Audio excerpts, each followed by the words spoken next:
Hello and welcome everyone, I'm Madals and today I've got game 1 of a best of 1. It's a bit of ZVP on Whirlwind and it is just a ladder game. It's relatively old, not like crazy old, but I believe one patch old. It's just one I've been sitting around with for a while. I've cast a lot of best of 3s recently, so I thought some of those people who just like everything coming down to the one game have been neglected a little bit. So if you're one of those people, I'm sorry. I do try and mix up the best of 3s, best of 1s, etc. But yeah, here we go. It is coming down in the top right position, spawning as the red Zerg player from Team Dignitas. We have got Tefel. And his opponent, down in the bottom left, the blue Protoss from Rokis. We have Titan.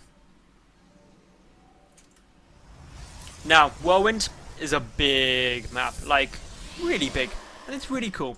Lots of macro-orientated play could be coming down. Stargates are always good. Phoenix play is nice because you've got a lot of dead space around the different bases.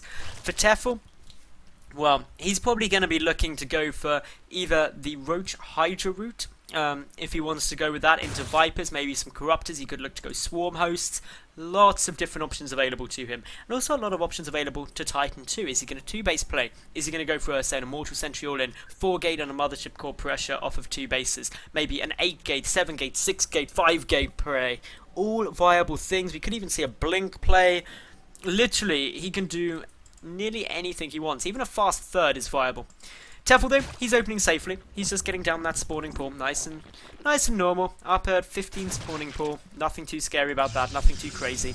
Titan looks to be going for a Forge fast expansion. Could be Nexus first, could be Forge first. Either possible, either good. Gonna be Nexus first though, so bit of a bold play there.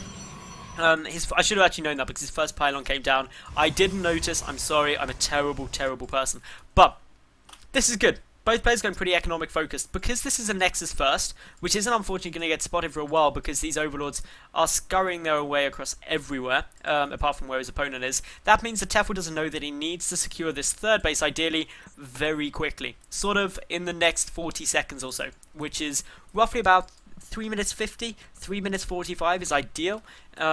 Just because the Nexus first, you need that better economy. You can afford that a better economy as well. So something Tefel needs to try and do. Isn't going to know that though because he hasn't got the scout down. So Gateway is on its way out. We do have the natural on its way there too. No gases taken as of yet for Titan, but that's to be expected. He doesn't need them quite yet with the Nexus first opening. So that's all fine. It's all good. All happy. Now, the cannon is coming down. There's still quite a big gap in the wall off, but Tefel isn't going to look to apply any pressure. His third base is slightly later than it would want to be. Is pulling the drone now. Hasn't yet at least made any Zerglings, and that's quite interesting that he hasn't made any Zerglings yet, but still isn't trying to take that super quick third because he's got enough money to do so. So I'm wondering where those minerals are going to be spent, because even his lava aren't banked up. He can get 2 queens out, and well, he can get 1 more queen out. But that still wouldn't spend the money. He really should have taken his third base now. I'm surprised that he hasn't. And he also hasn't taken a gas. So he is going to be able to squeeze a couple more drones out. But he's still banking up a good amount of minerals. So this is quite an unusual way to go about this sort of build. The third is now going to come down. But it is pretty damn late in the current metagame. The probe is also going to see this just coming in now. And this is about it is going to be a 5-minute exactly third base. So over a minute later, the many Zerg players would get it. And it's going to be really interesting to see how that works out and what effect it's going to have on this game. Because Tefel, even though he's skipped those Zerglings, is still been on equal, and is going to be on equal bases as Titan for a long time. Now, Titan sitting here is just busy. Ooh, slight misstep here. He's got 4 probes in a gas geyser. Never something that you really want. But hopefully you'll notice that soon. Meanwhile, yeah, so he's got those 2 geysers up in the main, getting down +1 too.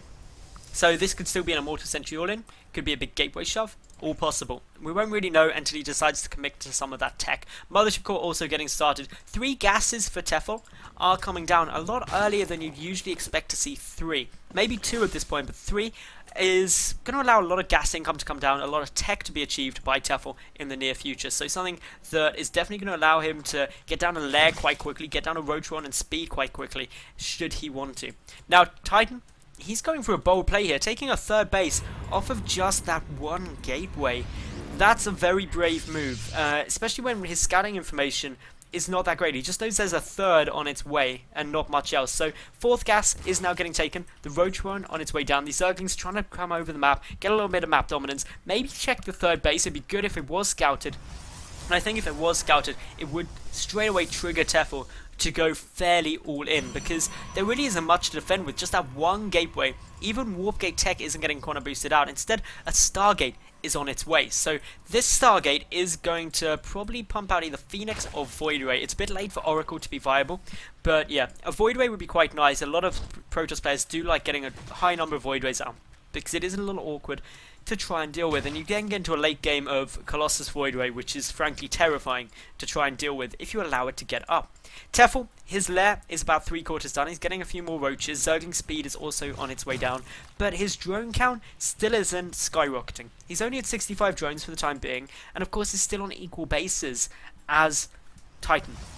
And actually, Tefel is unaware of that. His scanning information is exceptionally limited. He has no information about what's coming down. The Zerglings that he's got coming over now are really the first indicator of even that the Forge was researching something and doesn't know that it's been researching for quite a while. And we'll be able to click on a unit to see the +1 is done though, if he chooses to do that, which would be quite a good thing for him to do, but he's actually going to go and check the wrong base first. So his information is still very limited, doesn't know what's coming down here, is going to be coming forward. We'll see the Phoenix come out. That's a nice little scout, but the first one is hallucinated, the second one isn't, but seeing two could trigger a bit of an overreaction. We'll wait to see exactly what he chooses to do, but does now see the third base. There's a good number of cannons down already, and they're very heavily walled in, so Zerglings alone would struggle to break that.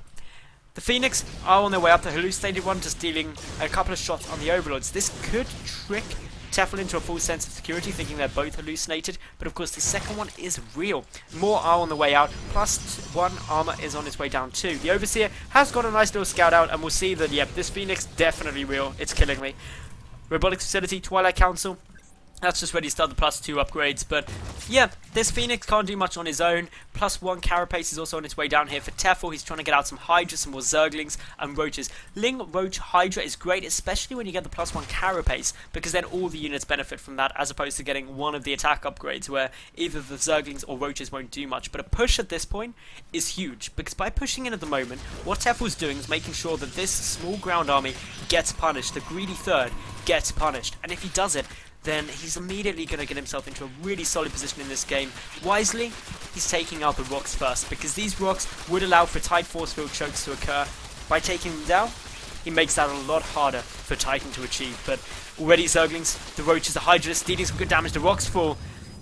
Titan must know things aren't looking too good. Triggers the Photon overcharge, but still, we see Tefel making his way forward, sending the Zerglings from the back, trying to push forward, deal some more damage, but the Photon overcharge dealing a nice amount of fire. The Photon cannons are taking a lot of hits. One will fall. The Sentries, the Stalkers are taking a huge amount of damage from these Hydras around the side. A couple of probes starting to go down. The cannon, or second cannon, now falls, but the Photon Overcharge still dealing some nice damage. Speedlings streaming across the map, though 12 more, 13 more Roaches in production behind this. Even the probes starting to fight. Titan is taking a considerable amount of damage here, and of course, this third base was really the underpinning to this strategy. The Nexus is going to fall, nothing there to defend it. These gateways are going to go down. The Hydra is getting lifted one at a time, and really all Tefel is focusing on is the buildings for the time being. So those Phoenix are able to get away, but 3 gateways going down leaves the production capability of Titan pretty much in a shambles. He's got 3 gates in his main addition to the one in the wall, but the 3 in the main have only just finished. They haven't even become warp gates yet, and that is going to really hurt any big warp ins that could be coming. There's not enough units here, I don't think, to be able to defend. Yes, there's the Colossus, but it doesn't yet have extended thermal lance, which means it's got to be so careful. The Forge getting focused, can see it upgrading something. +1 is done for Tefel, for Carapace, but 1 is done for Titan's ground army, but he's still lacking so much ground army. This Colossus is just getting focused down.